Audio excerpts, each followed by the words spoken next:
Honda PCX 160 secara resmi mengaspal di Indonesia pada awal Februari lalu. Motor ini dihadirkan sebagai suksesor dari All New PCX 150, yang pertama kali hadir di Indonesia pada akhir 2017 silam.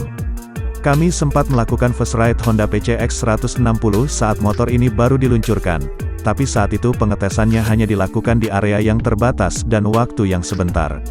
Namun baru-baru ini kami melakukan test ride Honda PCX 160, sehingga kami bisa mengeksplor dan menguji banyak hal pada Big Scutic Honda ini, terutama soal performa dari mesin barunya. Secara garis besar desain bodi PCX 160 ini masih sangat mirip dengan All New PCX 150. Meski begitu tidaklah sulit untuk menemukan hal baru membedakan antara PCX 160 dengan pendahulunya. Bagian headlamp PCX 160 kini sepenuhnya menyatu membentuk pola huruf U. Tidak lagi terdapat sekat yang memisahkan antara headlamp dan DRL serta lampu seinnya. Lampu belakang pun juga ikut mendapat perubahan. Kini bentuknya semakin tajam serta kedapatan sentuhan smoke pada mikanya.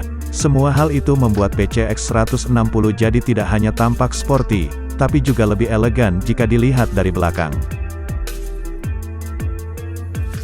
Beberapa fitur kunci yang sudah ada pada All New PCX 150 tetap dipertahankan pada PCX 160, seperti misalnya keyless starter, answer back system, dan idling stop system. Di samping fitur-fitur kunci tersebut, Honda juga menambahkan slot USB pada PCX 160, sehingga kita dapat mengisi daya baterai kita di perjalanan. Slot USB ini terletak di laci depan persis di bawah setang kiri. Instrumen cluster juga turut mendapat ubahan. Sekarang layar tengah instrumen cluster PCX dibuat menjadi lebih kecil, namun informasi yang disajikan tetap lengkap mulai dari jam, speedometer, konsumsi BBM rata-rata, odometer, serta trip A dan trip B mesin. Inilah hal utama yang membuat banyak orang jadi penasaran dengan PCX 160. Dengan kapasitas mesin sebesar 160 cc, artinya PCX mengalami kenaikan performa dari sebelumnya, sekaligus juga menjadikannya sebagai motor dengan kapasitas mesin terbesar di kelasnya. Mesin 160 cc yang dimiliki oleh PCX mampu menyemburkan tenaga sebesar 15,8 dk di 8.500 rpm, dan torsi 6.500 rpm. Mesin ini mempunyai karakter square yang artinya saluran tenaganya rata dari putaran bawah hingga atas.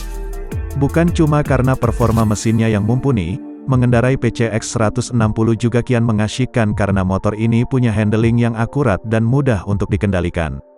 Tidak ada keraguan untuk melahap tikungan tajam dengan PCX 160, karena saat dibawa menikung tajam motor ini tetap terasa sangat stabil tanpa adanya gejala slip pada ban.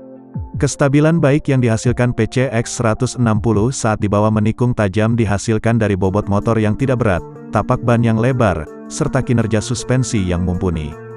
Bicara soal suspensi, di balik kinerja yang mampu menghasilkan kestabilan dan handling yang mumpuni, bagian ini sebenarnya juga merupakan kelemahan PCX 160. Suspensi PCX 160 terasa kaku, memang saat dibawa cruising di jalan yang mulus dan bantingan suspensinya terasa firm.